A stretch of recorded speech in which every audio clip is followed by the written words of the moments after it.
Okay, this is video 2 for watering the plants.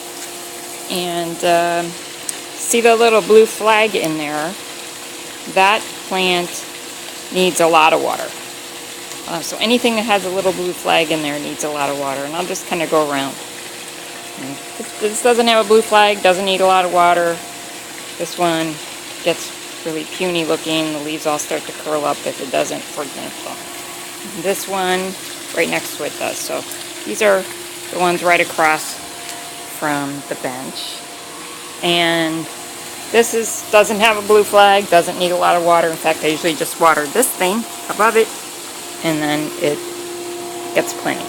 These on the table sometimes get rain, but see there's one blue flag here. That particular pot seems to get dry pretty quick. This pot looks like it has nothing in it, but in fact I'm trying to grow a tree in there, so please do keep that one wet. These aren't that critical. These here right by the dog door, these really get dry. The leaves will all curl up and be hanging down and droopy and all of this stuff. Well, so see there's a blue flag in each one of these. This pot is not so bad, but because it's very shallow, it does run out of water. And it's a similar kind of thing here, this little one here. These have blue flags, and they desperately need repotting, but until Walter's shoulder surgery is over and he's healed, probably not going to be repotting it. Oh look, there's a little froggy. Hi little froggy. Hi little froggy. Okay, another blue flag in this Dracaena, and when you're watering, you can drag the hose all the way around to here, to this Dracaena, and then walk it back over to there, and then water, going around that way up to this plant, the one next to the Dracaena, because otherwise you will knock, well, you'll have trouble, but in any case you'll for sure knock those 3 plants into the pool, and that probably wouldn't be a whole lot of fun for anybody. Okay, blue flag in this one. Blue flag in this one, just I think because it's just such a big plant that it's not terrible. These are not too bad either.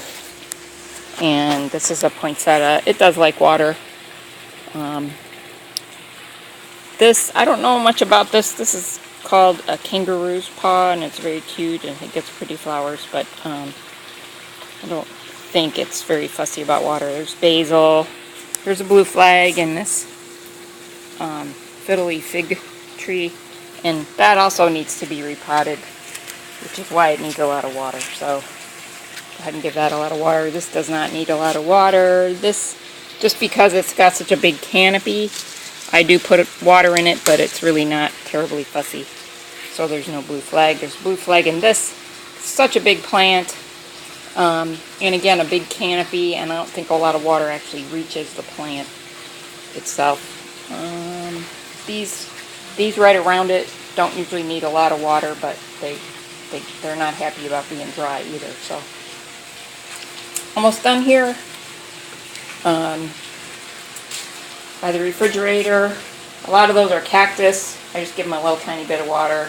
That's a plant at the bottom. Needs a little bit of water. These don't need much water at all. These are called Chinese evergreens. In fact, give them too much water and they totally croak on me. And these are just normal plants too. And come around to the table, and then the orchid, just a little bit of water when you water the plants. It has holes in the pot, so it'll run out, so be careful you don't put something on the table. Have something on the table that you don't want to get wet in case it overflows. These don't need a lot of water here. These ones over by the bay window. If you want to point out, there's orchids in the tree. Please water those. And then a blue flag in the tree. That's pretty much a dead orchid. You can water it or not. Maybe it'll come back. That's an azalea. I water that. Or I water all of these because they do have plants in them, even though they don't look like much. That's an orchid too. And then we're back to the beginning. So thank you very much. There's your tour of watering our plants. Bye.